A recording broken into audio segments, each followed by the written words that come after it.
Hey everyone, how's it going and welcome back. Have you ever heard of a fruit tree guild? Well, over 4 episodes this year, I'm going to be sharing my journey with you as I create my first fruit tree guilds here in my vegetable garden in my raised beds. Why I'm creating them, what they are and how to plant them, and just celebrating why they're great. So, let's get planting.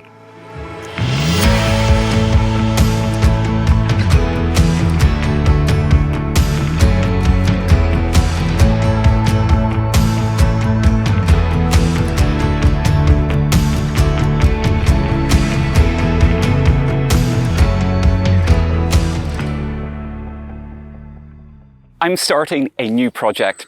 Today I'm going to be showing you the very first steps that I'm taking to getting my fruit tree guild started. Spoiler, it includes the fruit trees.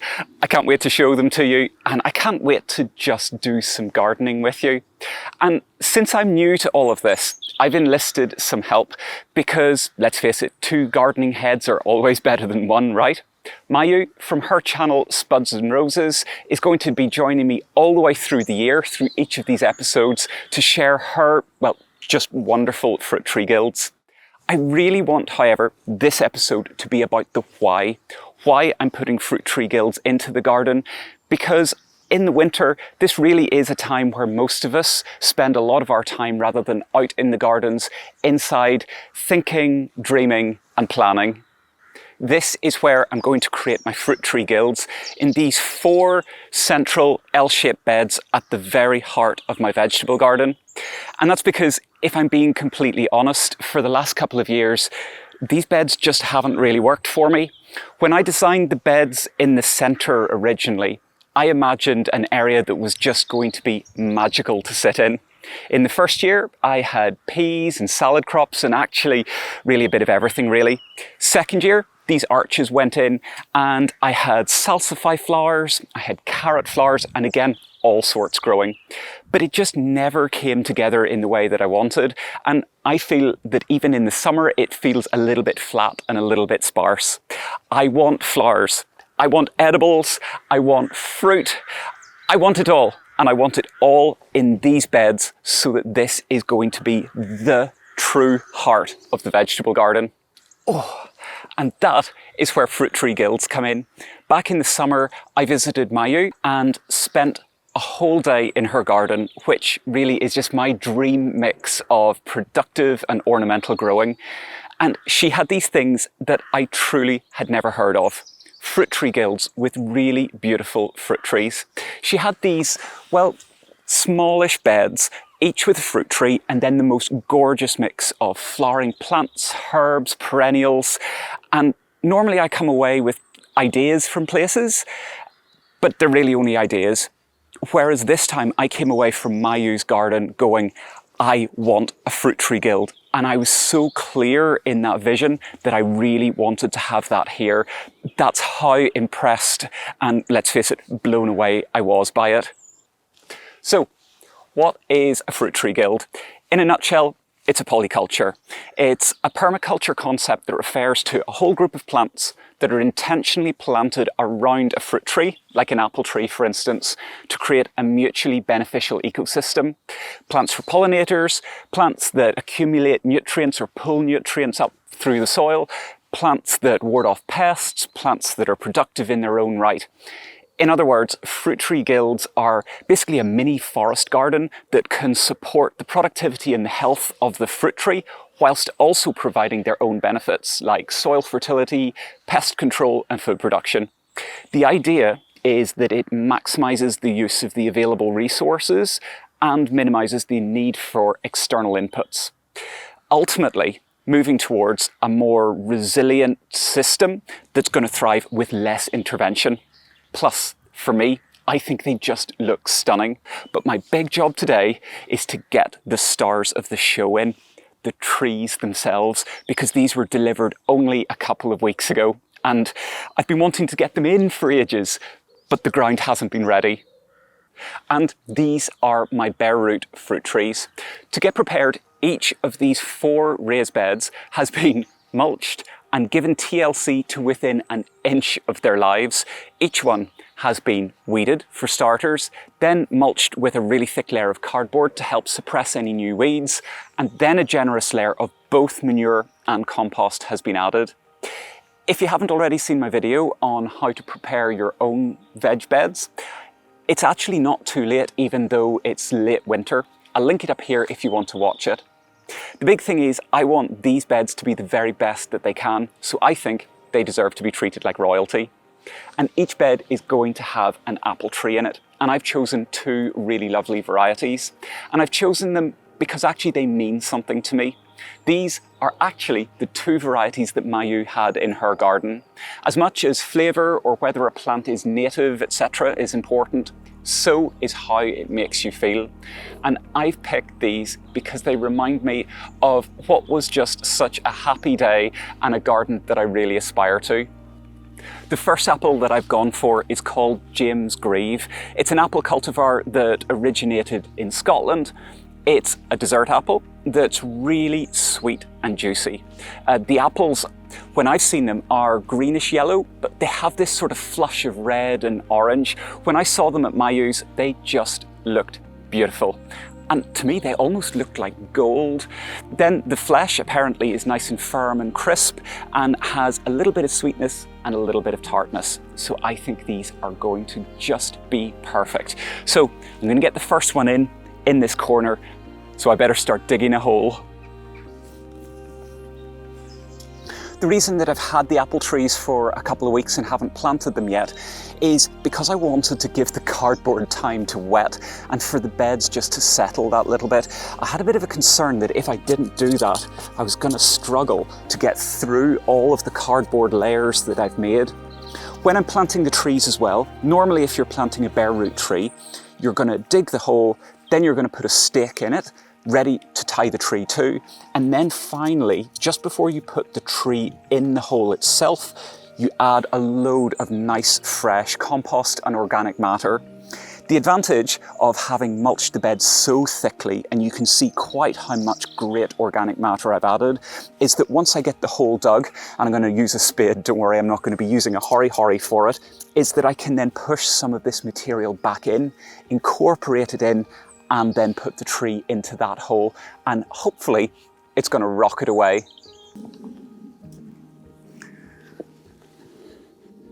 Okay, I'm going to need to keep digging. That is nowhere close to big enough.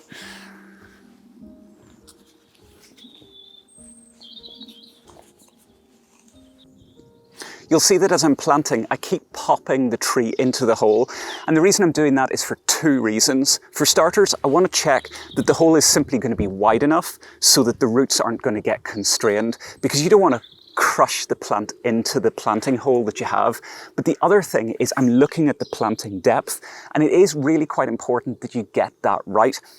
Most trees are grafted, and that is that the tree itself is grafted onto a different rootstock, essentially the roots and bottom of a different tree. And they do that because it lets you control the growth. So you can get rootstocks that mean that your trees are going to stay nice and small. That's what I've gone with. This rootstock is going to make sure that these trees don't grow really more than about 2 meters by 2 meters, which means I'm going to be able to stay on top of them with pruning. Or you can get rootstocks that are going to create a really vigorous tree, like the ones that I have in the orchard. That rootstock though, you want to make sure that if you look, you'll see what's called the graft union, which is where the tree has been literally grafted onto this rootstock. Make sure that that is not buried underneath the ground, because what will happen is your vigorous tree will start to put roots out as well, and you'll lose the benefits of how it's done, and also potentially your tree can rot off. It's worth taking just that little bit of time now to think about this. Oh, check it out. My first tree is in place. Now, you know me, I really like to share the why behind what I'm doing, because it really is so important. So, why fruit tree guilds? Well, I'd said that I wasn't 100% happy with how these central L-shaped beds have been. When I created this veg garden, I knew that that was only ever the start. It was really just the bare bones that was going to take time to mature. In truth, I want these beds to tick almost every box. They have to be 1, beautiful, 2, productive, 3, ideally good for the environment, and 4, minimal workload. Basically, what I'm saying is I want to have my cake and eat it. I'm wanting to make something that feels a little bit more ornamental, but not just that, I want it to feel more perennial, to give an element of permanence in the veg garden, because I do find that so much of the veg garden outside of the summer actually just looks so flat. Fruit tree guilds are a permaculture design, and as interested as I am in permaculture, I have, and I know I have, little to no real world experience of doing it. So I thought that going with a fruit tree guild would be just a really lovely way to start into it, because it definitely pushes all of my gardening buttons. Lastly, I just want to make this area really somewhere lovely to sit and just be in, and to have beds that are going to be really fun to just potter in, that I'll enjoy taking care of, but that are going to be quite self-sustaining at the same time. Yeah, those are my whys. There are many, and I'm sure that at least some of those are going to be things that you identify with as well, which is why I really want to share with you all the process of getting these in place. And this little tree is the very first step, and I'm delighted. Earlier, I mentioned visiting Maiju in what I think is her stunning productive garden in County Kerry, and while I'm only making just the very start with my guilds here, Maiju has way more experience than me. So before I get my next tree planted over there, and while I cut down this stake to size, here she is to tell you why she thinks fruit tree guilds are really special, and to give us a look at what they look like in the middle of winter here in Ireland. Thank you, Niall, for that lovely intro. As you see, the planting here looks very typical to a mixed border during the end of winter. It is pretty much a brown concoction of brown leaves, stems and bare patches of soil. It does not bear any resemblance to its summer glory. And it really does look so lovely during the summer, full of pastel colours, beautiful leaf textures, and it is a hive of pollinating insects activity. Now, because of its closeness to the kitchen garden and to the ornamental borders, the tree guilds have a wonderful ability of bringing the two looks together. A little bit like an eclectic cottage garden would, and I love that. You could have edibles, herbs, flowers, trees and shrubs all planted together, but obviously in this case combined to follow the values of a tree guild planting scheme. Now, our location here is the main reason why I have chosen mostly herbaceous perennials. So these are the plants that naturally die down during their winter dormancy and then regrow in spring, or at least annuals that self-seed themselves. And all that makes this pretty much a hands-free plant maintenance for the winter, when the days are short and the weather usually not very favourable for gardening anyway. And this way you could have less chances of having precious plants damaged by the winds or snow, and less manual resowing and dealing with vulnerable seedlings. The winter damage is so evident on this rosemary here, otherwise a beautiful and tough plant, but the winds have brought out its weakness. The woody branches have not been strong and have snapped. I probably should have staked it. Now, I don't mind that it looks so tired during the winter, as the garden being so elevated and exposed to the high winds, these plants have a lot to put up with. Now also, it is too early to tidy any of this up, as we can get cold weather still, and as it stands, it provides a perfect hideaway for any insects looking for shelter from the wintry conditions. Now, when the weather warms in March, all you need to do is clear the old foliage, cut out any of the broken branches, and mulch with fresh compost.